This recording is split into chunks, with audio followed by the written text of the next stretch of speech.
All right, who the fuck did I marry? Part 2. So we both put on the table what it is that we wanted. We both had established we were dating for marriage. We were not dating just to date. We were not trying to be friends with benefits and none of that. So the dinner at Cheesecake Factory went really well. We laughed, we joked, we talked about people, which is kind of up my alley, my sense of humor. It was a good vibe. So at the end of the date, at the end of dinner, we sat in his car and he played this song for me by John Legend. I don't know the name of the song. By the time this video posts, I will put the name at the bottom. I can't remember the song. I just remember that John Legend was talking about, I think I met my wife tonight. And I thought it was a sign. So I was like, oh my God. So anyway, we ended up sitting in the car talking just about life and experiences until about midnight. So during this conversation, he again is telling me how it was, what it was like living in California, how he went out there, he went to San Diego State, he played football for San Diego State. He talked about how, life, he loved it out there, so he stayed. That's when he joined the company. And then he explained that he also did arena football, but only did it for about 2 or 3 years. He claims that while he was doing arena football, the team that he was on won a championship. But again, keep in mind, I don't know anything about arena football. So I was like, okay, I didn't know that they had championships. And he was like, he got a little offended, like, yeah, they got championships. And, he was on that team. So he talked to me about how he worked at Apple. He worked something in the IT area of Apple, but within the store. Again, it was one of those, it's like when I tell people I used to work at Amazon. I really wasn't paying much attention to it. Why? So we talked about all that. We talked deeply into what happened with the ex-wife. It's because I asked. He was not volunteering all this information. So in other words, I get very uncomfortable when men start talking about their ex a lot. That's not what happened. I was asking questions because I was really trying to figure out, okay, are you ready for a relationship, or are you still missing her? So we talked about that. We talked about my exes. That was a mistake I made because I talked about how I dated at one point in time somebody I worked with. That will come back later.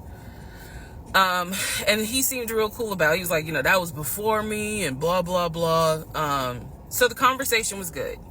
Midnight comes and I go home. Yes, I went home. We ended up talking. Mind you, our first date was March 7th. And within about 2.5 weeks, Brian Kemp, our governor, shut Georgia down. We were going to be on lockdown.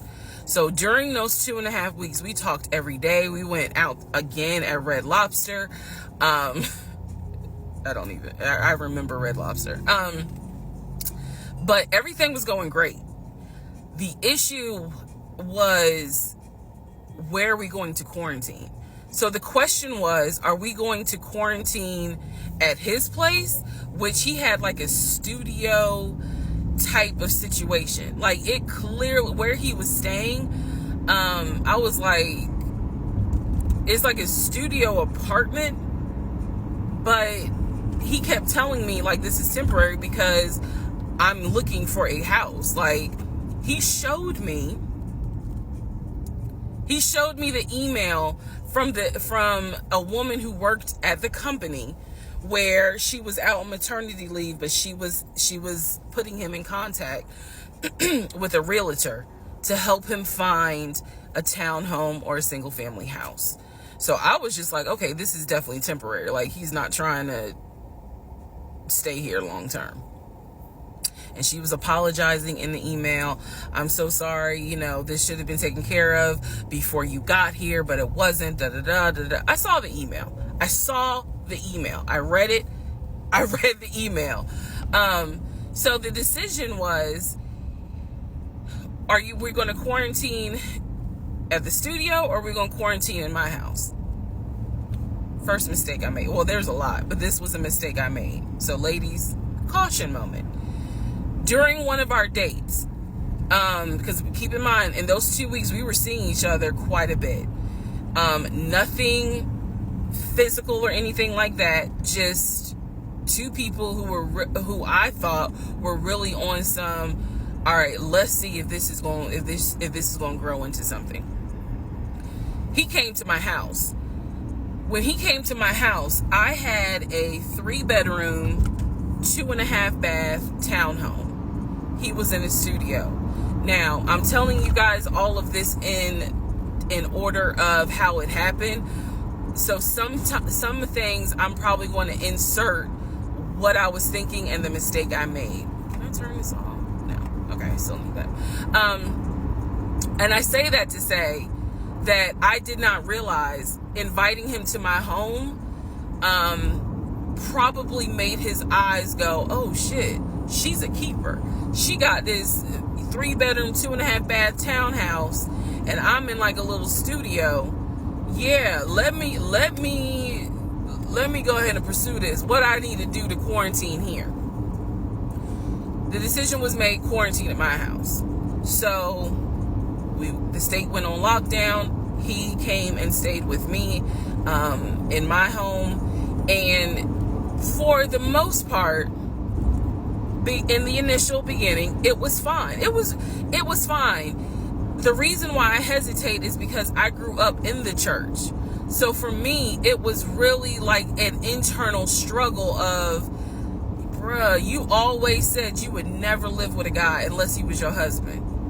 And now you living with a dude and he ain't your husband. Like, it was a struggle for me because I knew better.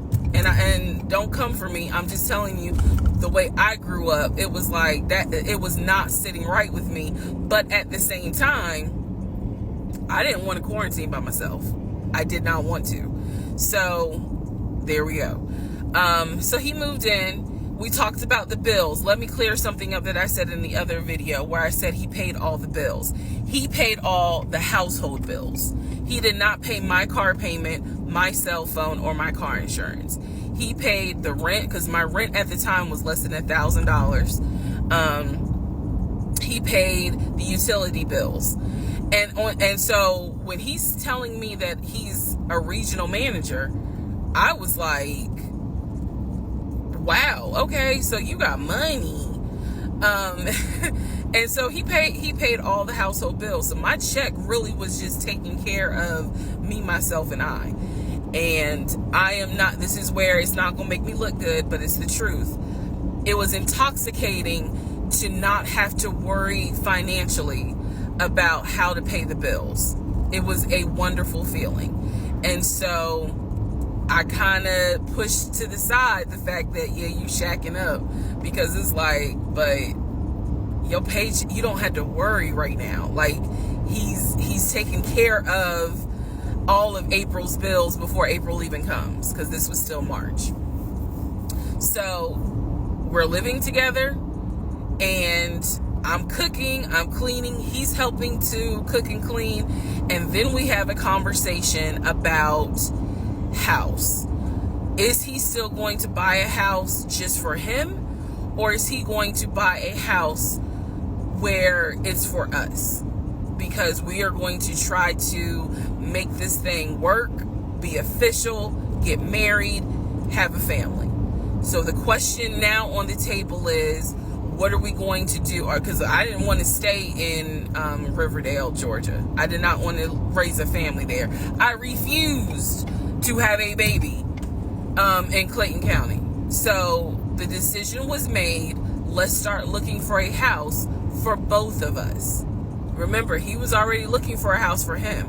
But then he was like, you know what? We're together. I plan to marry you. Let's look for a family home for the two of us.